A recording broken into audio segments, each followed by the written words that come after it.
আর কিছুক্ষণ পরেই ইসলামপুরের state farm colony high school ময়দানে এসে পৌঁছবেন অভিনেতা দেব।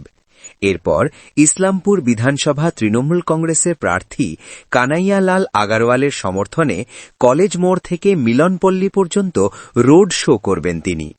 ইতিমধ্যেই দেব ভক্তরা ভিড় জমাতে শুরু করেছেন।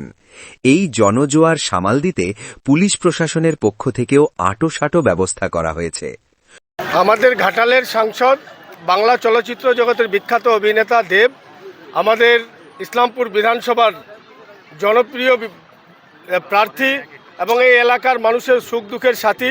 মমতা বন্দ্যোপাধ্যায় যার উপর আস্থা রেখেছেন, অভিষেক বন্দ্যোপাধ্যায় যাকে ভালোবাসা দিয়ে আমাদের এখানে প্রার্থী করেছেন, তার সমর্থনে দেব প্রচারের জন্য একটা রোড শো করার জন্য আসছেন।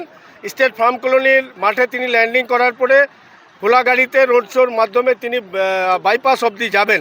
তো স্বভাবতই হচ্ছে কি যে দেবের জন্য আমাদের এই বাঙালিদের যুব সমাজদের মধ্যে একটা বাড়তি উৎসাহ উদ্দীপনা আছে।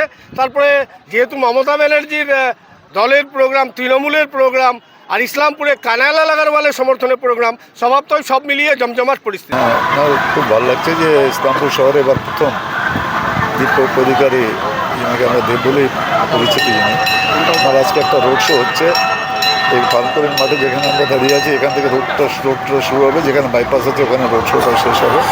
শহরে দুই দিকেই শহরের মানুষ থাকবে, তারা সবাই দীপক অধিকারী মহাশয়, যিনি সাংসদও আছেন ঘাটালে, দেবকে ওনার সম্বর্ধনা জানাবেন।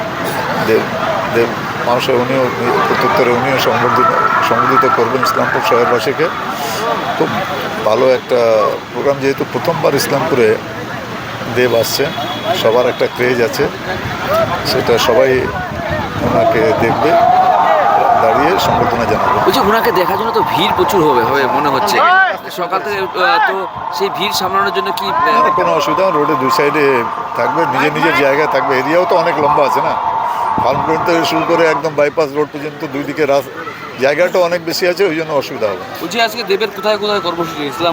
এখান থেকে নিয়ে তারপরে উনি কানকিতে যাবেন, কানকিতে রোড শো আছে, তারপরে দালকোলায় ওনার একটা মিটিং আছে।